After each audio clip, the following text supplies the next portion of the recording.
So the petals and the leaves on this project just repeat all the way around the flower. So I'm just going to show you one petal and then 2 leaves, one either side of the petal, and then you can repeat those all the way around the flower. So it's best to work the leaves first because they are behind the petals.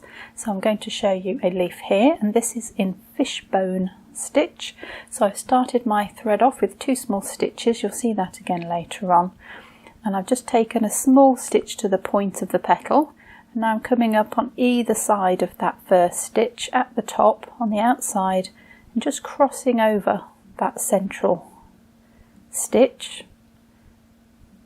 So each stitch comes up on the edge, crosses over the previous stitch. Don't need to take it all the way to the edge. So up on the outside, right next to that previous stitch, but they all lie in the same direction, so I'm following that previous one. Don't change the angle. We're just going to work all the way down this leaf shape, doing the same stitch. So just keep the pattern going. Don't worry about the shape, that will fill in on its own as long as you just keep this pattern going of coming up on the edge, crossing over, and just don't go quite to the edge of the leaf. That just leaves room to make a nice edge. And when I get to the petal, so where the leaf goes behind the petal, just stopping that stitch short, but again just carrying on the stitch as before. You don't need to do anything differently, just stop it where it would go behind the petals. Now you'll be able to see from the bottom 2 petals that just disappear off the screen, there's a gold edging around it, so we'll do the gold edgings later, which is why these don't have an edge around them. So you can go right up to the blue line and just keep filling in the shape.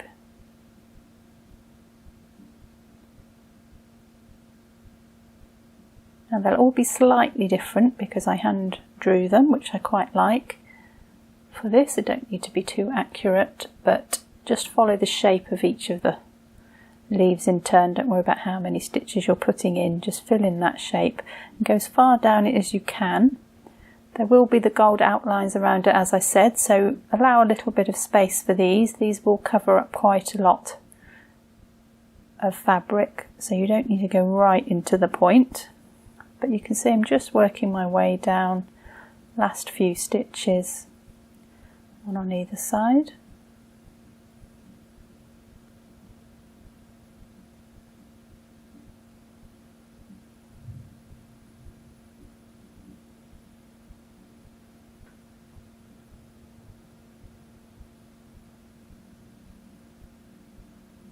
And I'm just finishing my thread off with 2 small stitches on the top.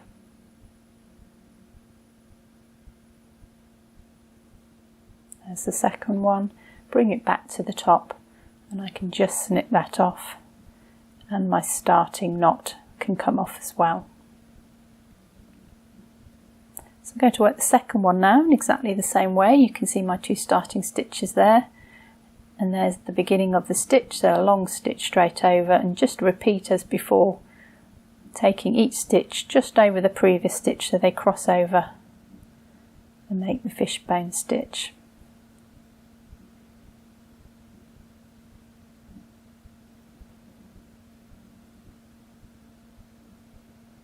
There's my finishing, cut off my knot. Okay, so now we can have a go at this petal. So this is a variation on a whipped wheel, really. You'll see why in a moment. So just starting the thread again. I'm covering this bit up, so I'm just putting my stitches inside the petal shape now because there's a lot of starting and stopping on the line. So just off centre. Now there's the centre, and I'm just bringing my needle up just to the right of that, and then just to the right of the very tip of the petal. And it's made in 2 halves, so we'll do the right half first. So I've just made a long stitch from bottom to top, little space, and then take the stitch back down at the bottom. So you'll notice they're wider at the top and very close together at the bottom, and they will fan out around the petal shape. Doesn't matter how many stitches you put in. As you can see from the ones to the either side, you can see what the stitch looks like. So if you want more of those bars coming out, you can just put more stitches in, but they are quite close at the bottom, so just think about how many you can actually fit into the shape. Try to space them out as evenly as I can, so it looks nice and neat when it's finished. And I'm going right to the edge. Do one more. I've got 8 stitches in, and I've done 8 for all the petals, which is why I just counted that then, just to check it. Now you can use the same thread, there's plenty left, so I'm going to come back up where I started. We're just going to whip around those stitches now. It's easy if you turn the needle around and use the eye, because it's blunt and it will go through without catching the fabric and the thread. And I've just wrapped that once around all the stitches, and again, you can see I'm just pulling it tight. Now I've missed out that first small stitch on the right hand side, and I'm continuing to wrap. So it goes under all stitches bar 1, pulling that quite tight. Now I've missed the second one out, and I'm going around this one a few times. So you're just working your way up that shape, whipping that thread around the stitches, and then you do 2 or 3 stitches around the whole bunch, and then you miss a stitch out and you continue up the shape as I'm doing here. You don't need to count the stitches really, 2 or 3 works out quite nicely spaced, as long as you spaced your stitches nice and evenly when you put them in. And just make sure these stitches don't lie on top of each other, and just hooking it out the way so nice and smooth as you work up the shape. And obviously it's going to get narrower as you get to the top, so you can put more stitches around each set of threads now. So this is the 3rd stitch around here, and this is the 4th. So the thinner it gets, the more you can go around it. Now I'm missing that stitch out and just going around the last 3 now, making sure they don't overlap. So it's a tension thing really, so that just takes a bit of practice, because you want both sides to look the same. So a nice even tension all the way up. Miss out the next thread. So I'm just going around 2 now.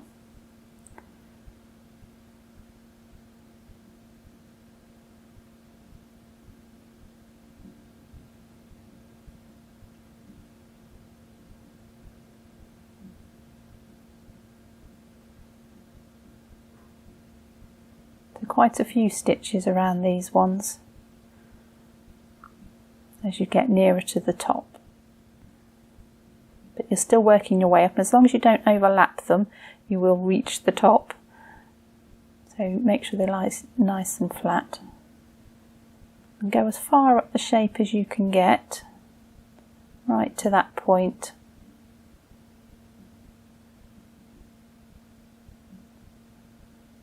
And then to finish, I'm just going to take the needle down right where I put that very first long stitch in. That makes a nice point to the petal to finish it off.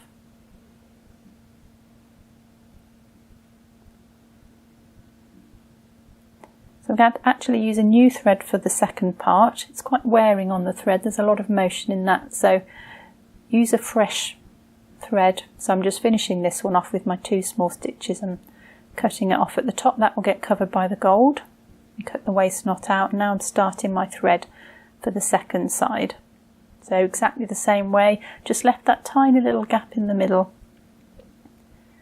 Now I'm actually checking against the first side that these are in the same place, so they kind of line up horizontally. There's my 8 stitches. Now I'm coming from left to right and wrapping around the bars from left to right. So a couple of stitches, 2 or 3 initially, around each one.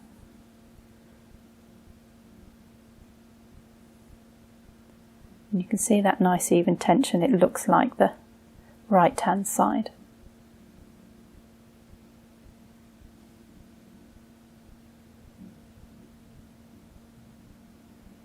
Go as far as you can and just down where you started to finish off that side.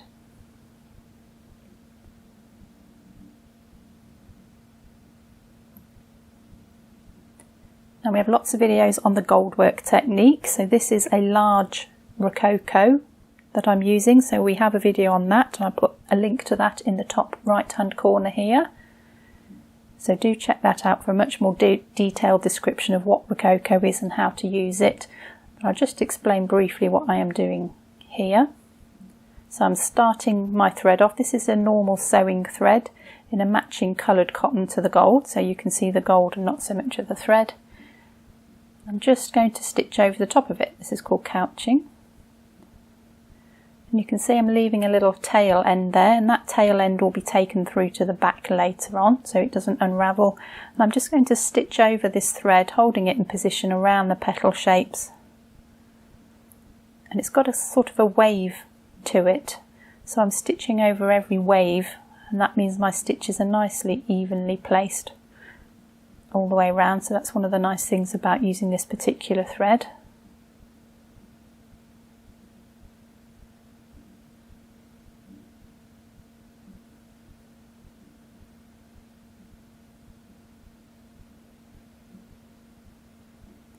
Just make sure you're covering up the design line, but I'm going over the edge of the petals as well and meeting the leaves, so everything needs to match up now if you can.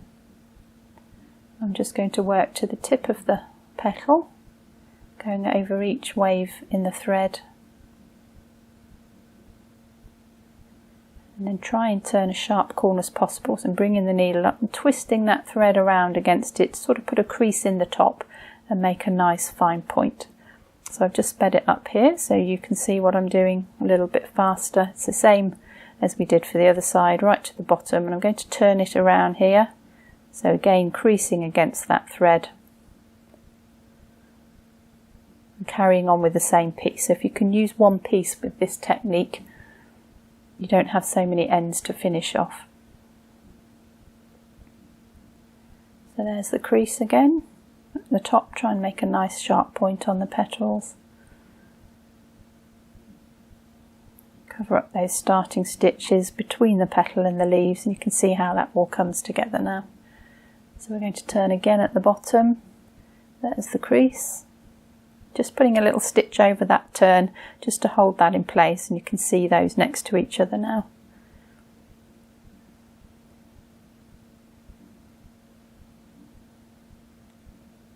So just round the top of the last petal, that last fold there.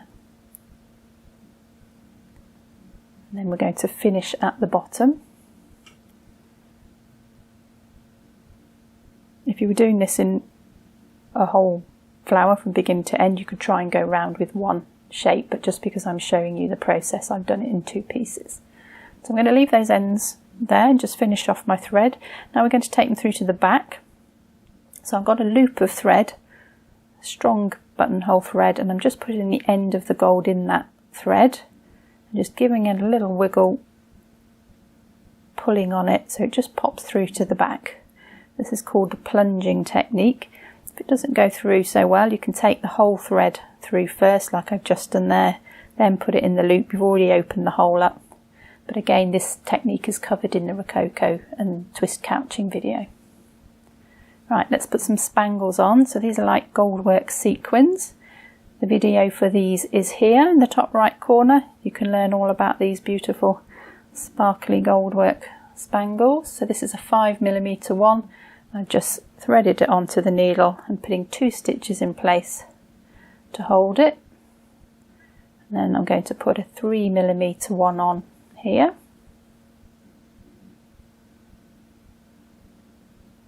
See how they shine, beautiful. So just thread through the middle.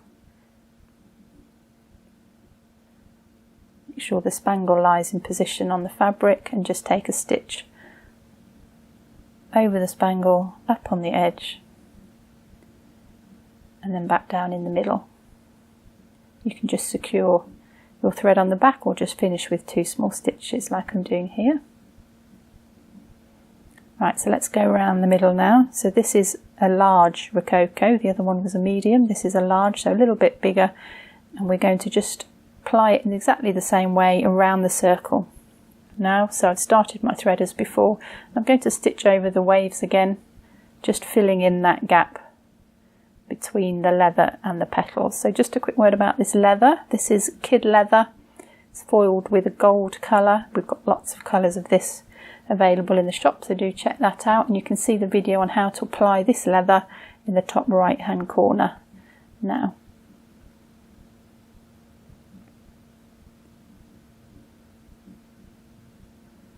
So you can see I've just sort of placed the Rococo in position, roughly in a circle.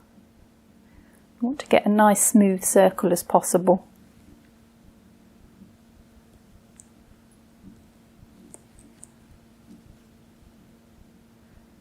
I'm just coming between the petals and down into the next to the leather, not into the leather, just up to the leather.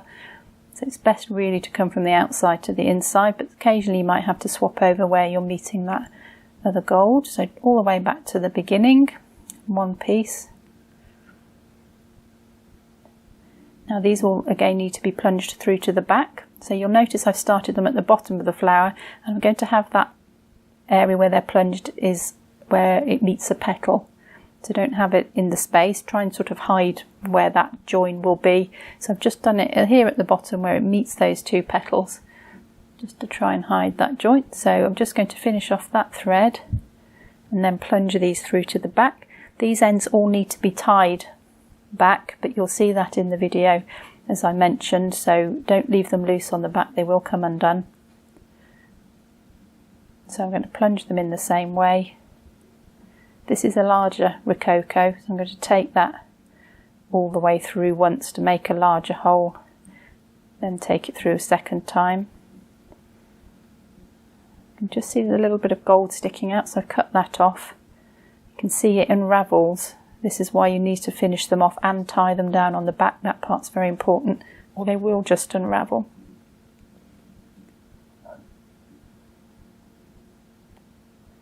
So I'm going to butt the two ends up next to each other. Try and make them look as smoothly seamless as possible. Just pulling on it through to the back like so, and they get finished off on the back. So there is the finished flower. Now I just did this design in a water-soluble pen, so I'm just getting rid of any little blue marks that I can see with a bit of water, and there's my finished flower. So I hope you've enjoyed this video. Maybe you want to have a go at this really pretty stitch for the flowers. Do check out all our goldwork videos as well. We have lots on this beautiful technique, and our stitch library for more crewelwork stitches. Don't forget to subscribe, click the button and the little bell, and thanks for watching. We'll see you next time.